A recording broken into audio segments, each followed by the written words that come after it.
Hi everyone, welcome to the Classroom Café, where it's all about brewing the conversation with fellow educators.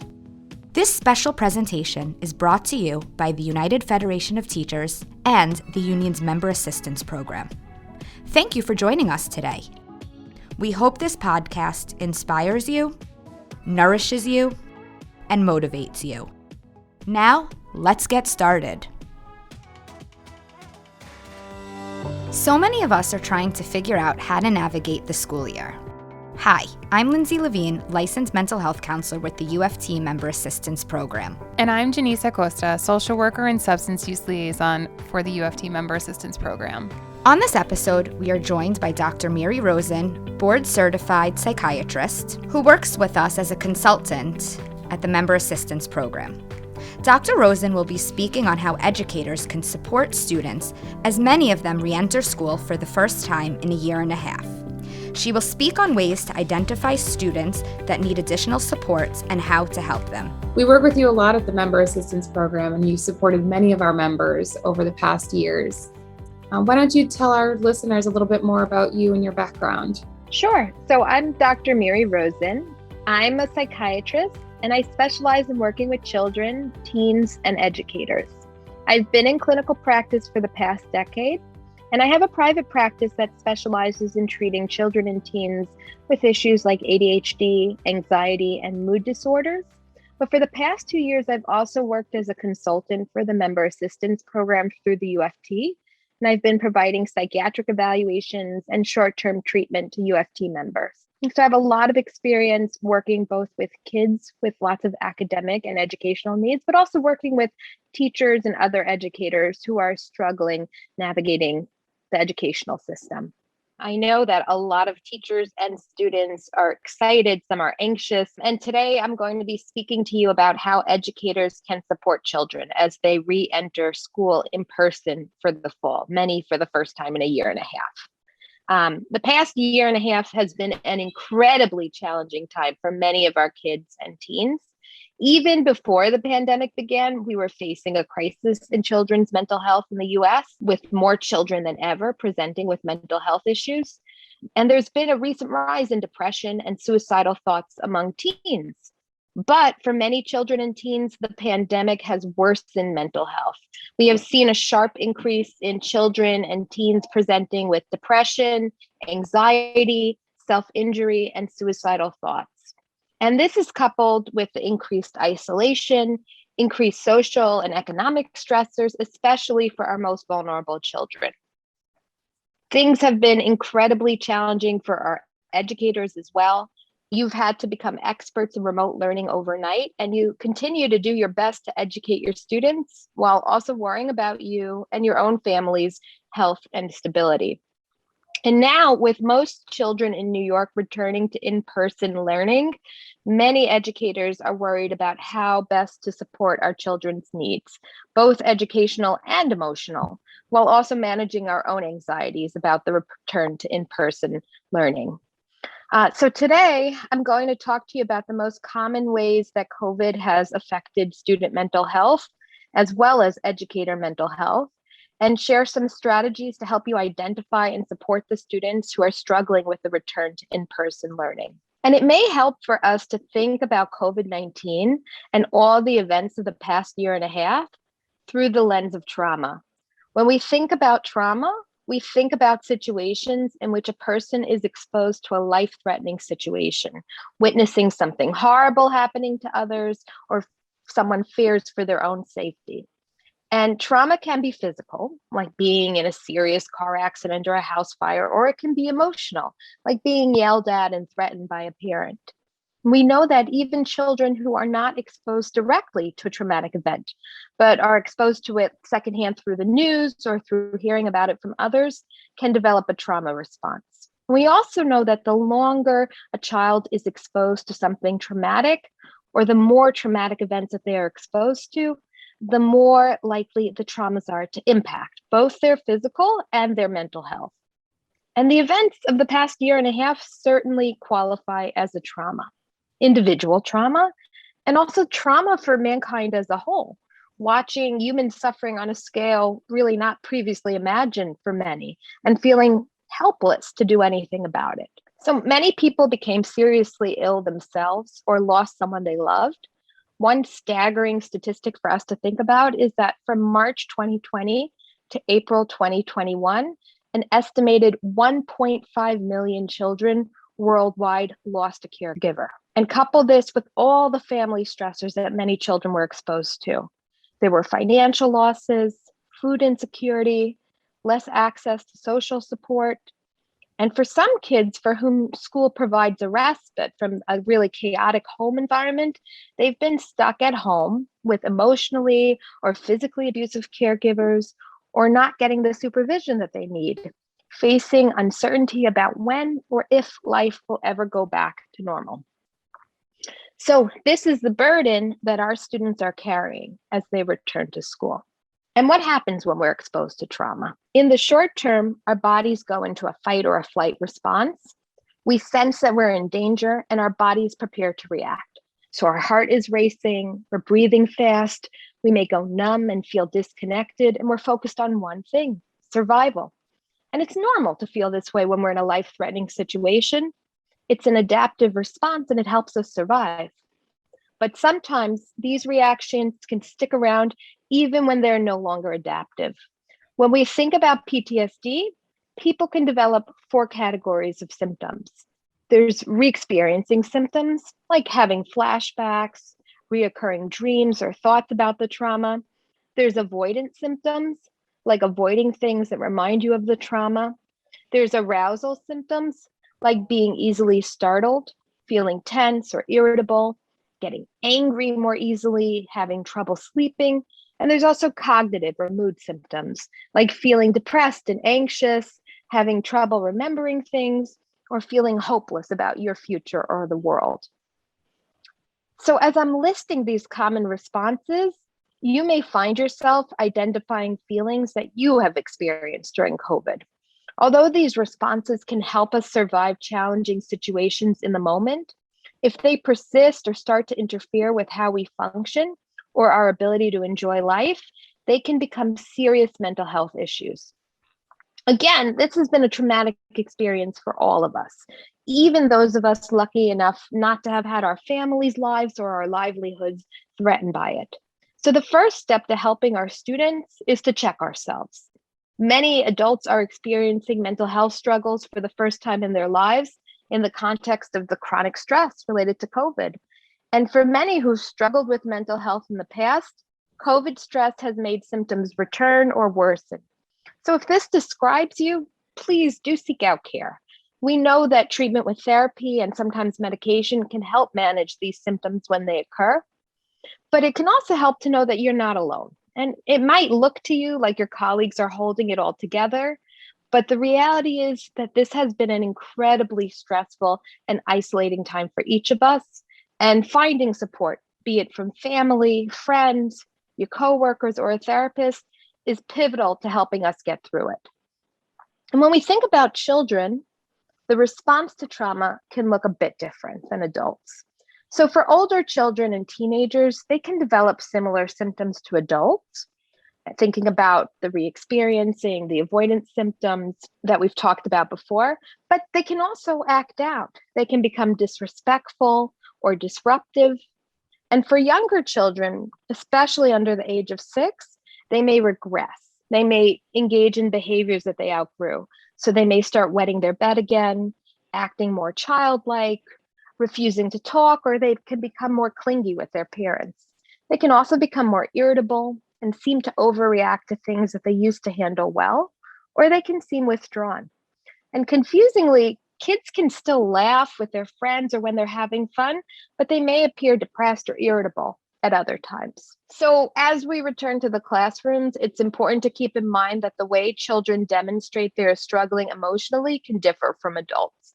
So we may already have the sad-looking child, the one who's sulking for recess and who doesn't play with their peers, on our radar, but there are other kids who present struggling in ways we don't typically think about. So these kids may present as disrespectful, disengaged, and checked out. And these may be the kids who are rude, who don't do their homework, who get into conflict with other kids and staff and make it really challenging to run a classroom. And it's important to keep in mind that these kids are struggling too, even if they may laugh with their friends and look okay when they're not in the classroom. So behaviors are often the ways that kids communicate they're struggling. So being irritable, acting out, not focusing on classroom, it just may look like the defiant, but may also be a manifestation of trauma. And it's also important to remember that trauma can interfere with a child's ability to learn. So we mentioned that some of the symptoms of trauma can be cognitive. Worries can take center stage, and it may make it really challenging for a child to focus. So we understand that the pandemic has been a traumatic event for many children, and they may be returning to school after a year away, struggling with the sequelae of living through trauma. So what can we do as educators to help them succeed? A key first step is identifying the children who are struggling and working as a school community to connect them to the support they need. So remember that a good indicator that a child is struggling is a change in behavior. So talking to other admin or to past teachers who know the child well may help us to get a better picture. And this may mean looping their family in and connecting them to therapy in the community or through school. But the support that they need may also come from the school environment. A key part of working with and teaching children who've experienced trauma is creating a therapeutic and safe environment for them to learn in. Part of that involves shifting the focus from purely academic goals to social and emotional learning goals. So by establishing a warm and a caring relationship with your students and letting them know that you can handle their big emotions, we can help them to heal. And as we know, not everyone who experiences trauma develops mental health problems as a result.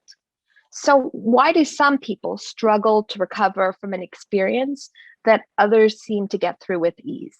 We know that there are some risk factors that make people more likely to develop trauma symptoms, like the cumulative effect of having more traumatic events happening, or a lack of social support, or a family history of mental illness. But we can also think about the things that can make children more resilient and less likely to struggle. There's been a lot of research on resilience in children exposed to trauma. We know that things like having support from your family, your friends, or your community is key to developing resilience. And research shows that children who are connected to a strong school community are more likely to be resilient. And so the greatest gift we can give these children as we navigate COVID is creating community. By being supportive of them, by creating positive relationships, and modeling what healthy responses look like. We also know that children who develop healthy coping skills are more likely to be resilient and less likely to have lasting effects of trauma. So as teachers, we have the opportunity to model those healthy responses to our students. Part of that is the way that we react to their behaviors. So showing them that we don't lose control when something bad happens. And we can also find so many ways to model that in the classroom, be it in how we react as educators when students do act out or push our buttons, modeling calm, and letting them know that you will care for them even if they lose control. And we can find so many ways to model that in the classroom, be it in how we react as educators when students do act out or push our buttons, by modeling calm, by letting them know that we care for them even if they lose control. And it can also be modeled in how we handle all the changes we have to make to the classrooms due to COVID. Wearing our masks, keeping our distance, and sharing with the kids we teach that it's frustrating, but that's okay, because sometimes life is very tough and we roll with it. And I don't mean to trivialize how challenging it is as an educator to try to effectively teach during a pandemic, but rather to emphasize that it's not just the content of what we're teaching, but the way that we relate to our students and that we cope with all of these challenges that can be so important in helping them to navigate this pandemic. So in order to help our students, we first need to understand our own emotions and our reactions so that we can model healthy coping responses. And we also need to understand how our students are coping by getting to know their individual stressors. So it may help you as an educator to understand what trauma your students have been exposed to over the past year. So one of the most important questions you may be asking your students as you get to know them is, how has COVID affected you? How has it affected the important people in your life? And finally, we need to understand that the changes in behavior can indicate that our kids are struggling. And so I've talked a lot about the kids who have been really struggling with remote school and who'll benefit from the added supports of school. And we can hopefully capture things that haven't been addressed for them in the past year. But I also want to talk about a different group of kids. And those are the kids who have actually thrived during the isolation of COVID and are really anxious to return to the classroom. And interestingly, a lot of patients with significant anxiety have reported decreased anxiety during COVID. And that's because COVID allowed them to avoid many of the triggers for their anxiety.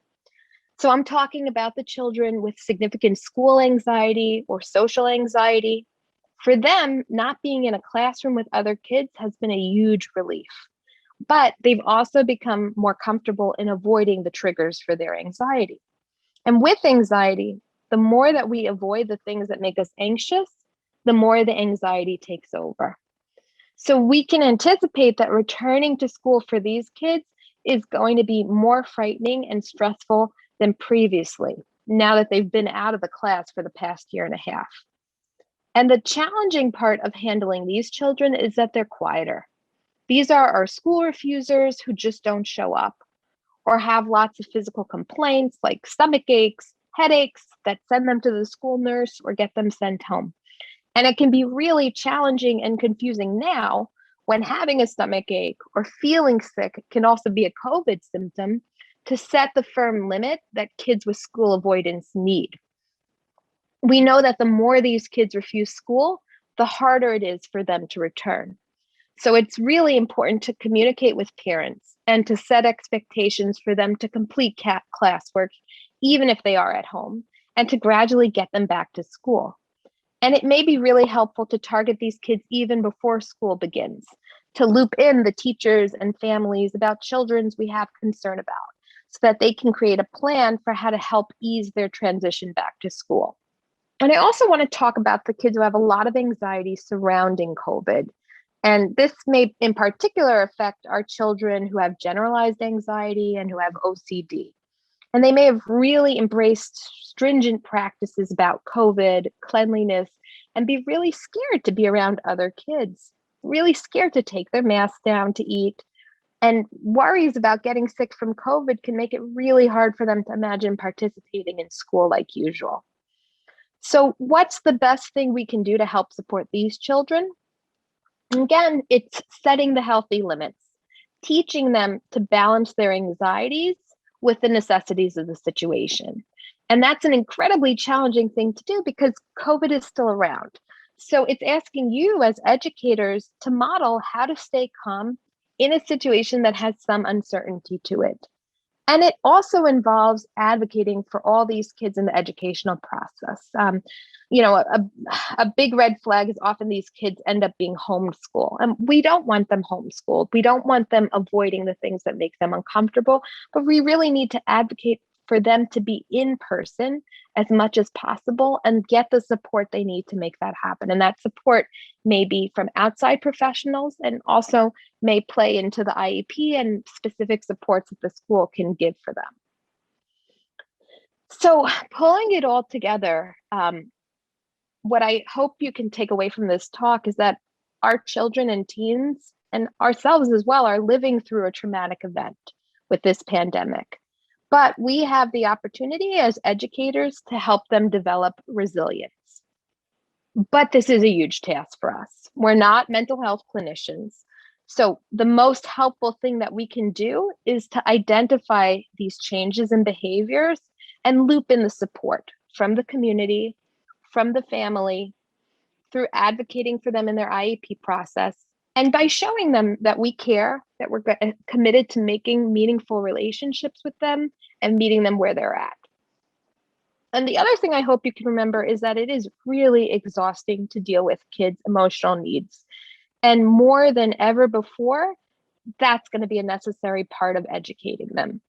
So finally, I hope that you can find ways to take time for yourself and try to find the balance in your personal life to help decompress from the stress of dealing with this. So this is certainly not going to be a year to focus on perfection in your lesson plans or in your preparation for school, but to make sure that you have that balance so that when you can come back into school, your emotional reserve is full so that you can give these kids what they need emotionally as well as academically. Our phones at the UFT Member Assistance Program have been nonstop. I imagine you've been getting a lot of emails and phone calls as well. Yes. And, with child psychiatry, it's always sort of cyclical that we're always getting tons of phone call as the school year begins. And a lot of the things that stress kids out come back into play when summer vacation is over. But this year in particular, parents and kids are so anxious about the return to school. And some because of the usual return to school anxieties, managing the schoolwork, dealing with friends, dealing with bullies. But there's the added element of COVID and is my child going to be safe? How are they going to handle the masks? How are they going to handle all of the different changes and restrictions that are in place? And is it enough? So there's tons and tons of worries that we need to help them navigate. And this is sort of uncharted territory. Even as professionals, we have to sort of throw our hat in and say, I'm right there with you. And this is once in sort of lifetime. No child has really had to navigate going to school and dealing with all the developmental issues of being a child in the context of a global pandemic. So Miri, you shared that one of the ways that our educators can support students is by modeling calm and what that looks like in the classroom. Can you tell us a little bit more about that? Sure. So when I talk about modeling calm, what I'm talking about is modeling that you don't fall to pieces when something stressful happens. And, so I want you to think about it as a teacher, I'm teaching them their curriculum, but I'm also teaching them coping skills. I'm teaching them how to handle the adverse things that happen to us in life, right? And there's going to be a million opportunities. It may come in the form of that student who's really pushing your buttons and trying to get a response out of you, that you've got to find ways to rein it in, take a breath, not lose control, but, set the consequences,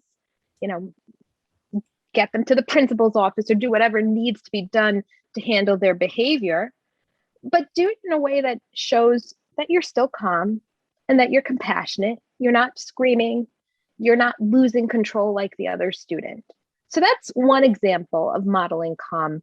But, I think another really helpful example is thinking about all the changes that we're going to have in the classroom, right? And you may have already had them with the frustrations of Zoom and remote teaching.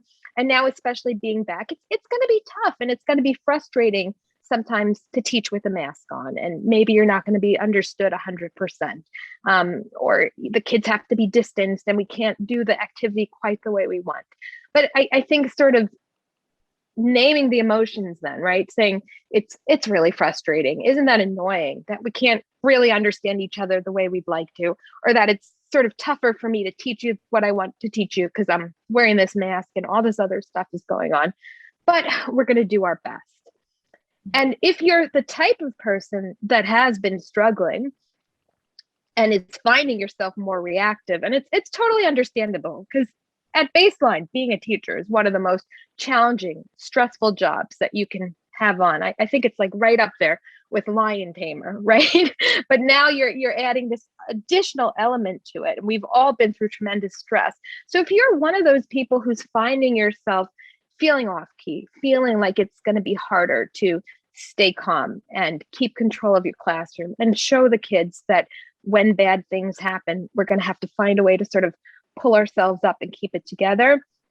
You might find things like mindfulness techniques, things like meditation, guided imagery, or deep breathing exercises can really help you to recenter yourself and can be helpful tools when you're not at school, when you're home, to de-stress, to help you regain that sense of calm, and also tools in the moment, right? So if you're getting really overwhelmed by a student or by a situation, you feel like you can't stay calm, it may be really important to harness that, to do some deep breathing or just take a time out from what's going on so that you can calm yourself down. And, what I'm hoping you'll understand is that more so than what you're teaching them, like we know the kids are going to have some educational gaps from all the disruptions over the past few years.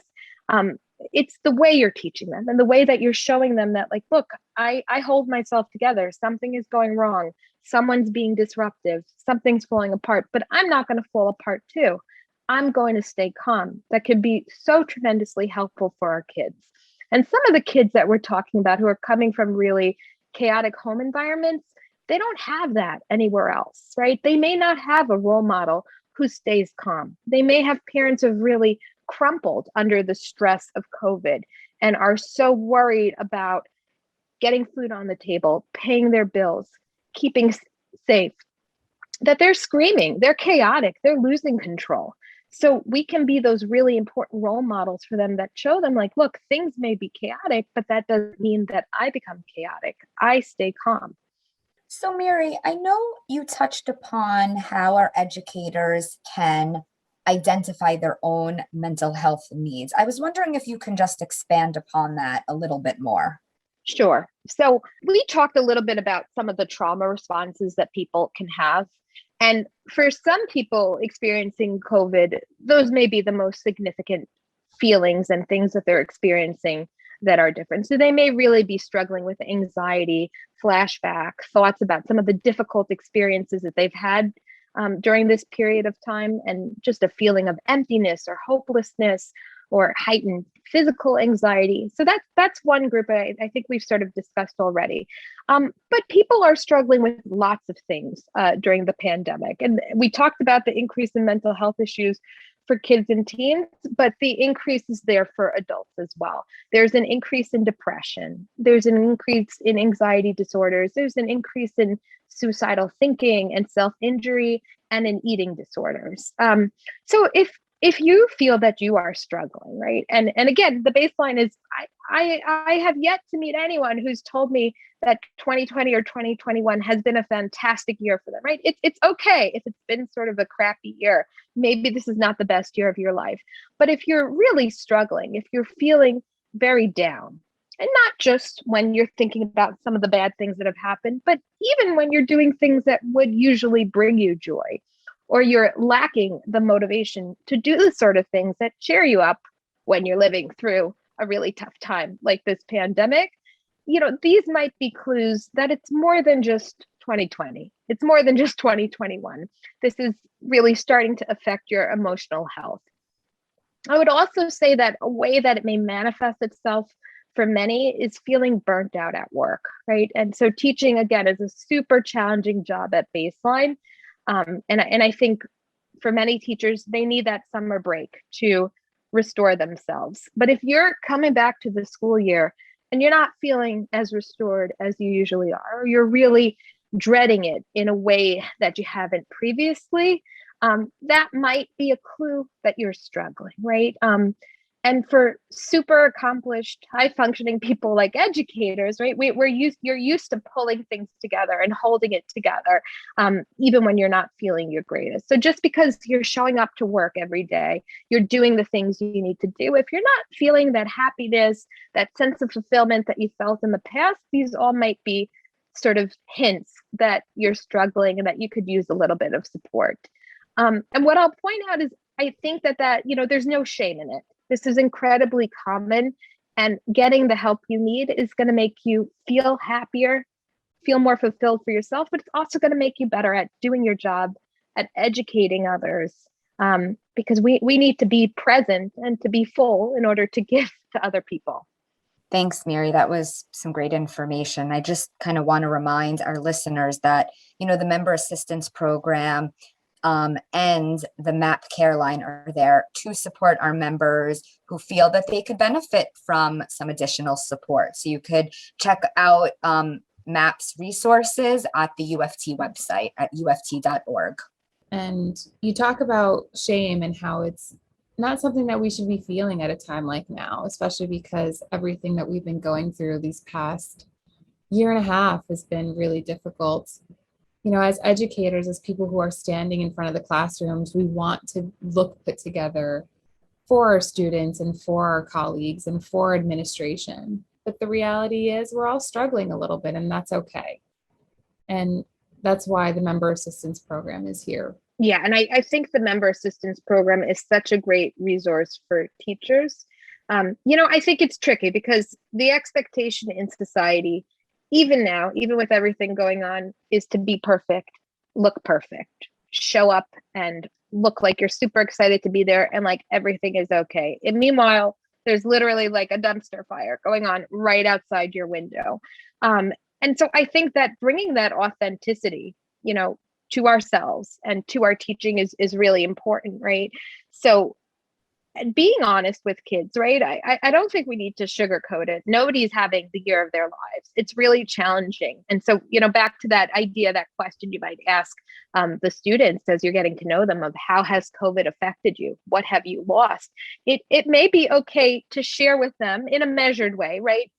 Because they are kids, they are our students, and they're not our friends. So we're not going to share every detail, but to sort of acknowledge like, yeah, COVID has been really tough for me too. I've lost people I love, or I've struggled with feeling isolated or with things being so different, and again, we're ideally, we're not going to burst into tears in classroom or really, overshare the very intimate details of what's going on in our life. But I think that bringing that authenticity and letting them know that everyone has struggled and that they're not alone is going to be so important for them and for you as well, right? To be able to feel like you're doing your best as a teacher and as an individual, and to offer support to the other teachers and let them know as well, like it's okay. Not everything is perfect, not for everyone. And that's really just part of what it is like to be living right now.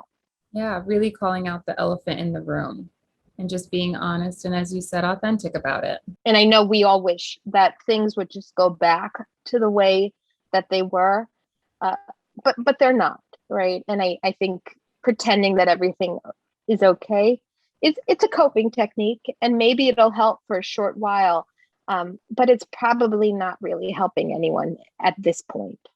Thank you so much for being here with us, Miri, and for sharing with us what we can expect from our students in this new school year.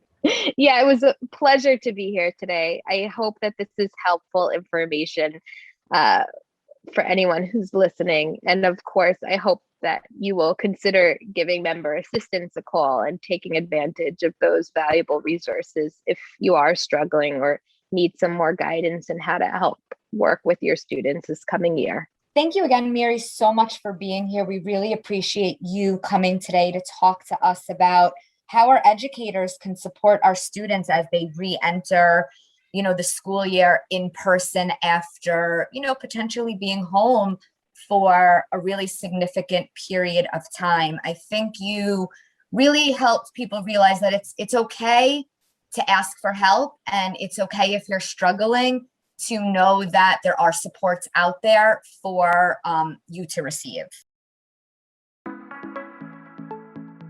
Once again, this special presentation was brought to you by the United Federation of Teachers and the union's Member Assistance Program.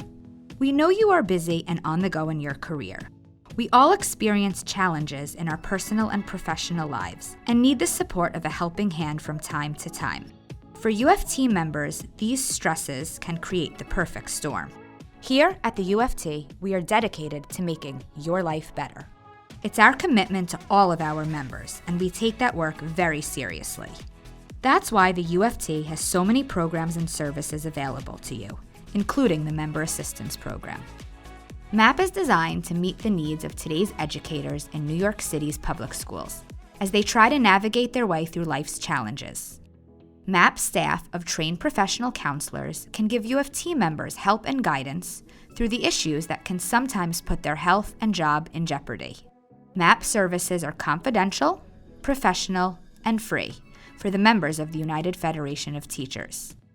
For more information about the UFT's Member Assistance Program and to see the list of its many program offerings, please visit the UFT website at uft.org or call MAP at 212-701-9620. Again, thank you for joining us today. Till next time.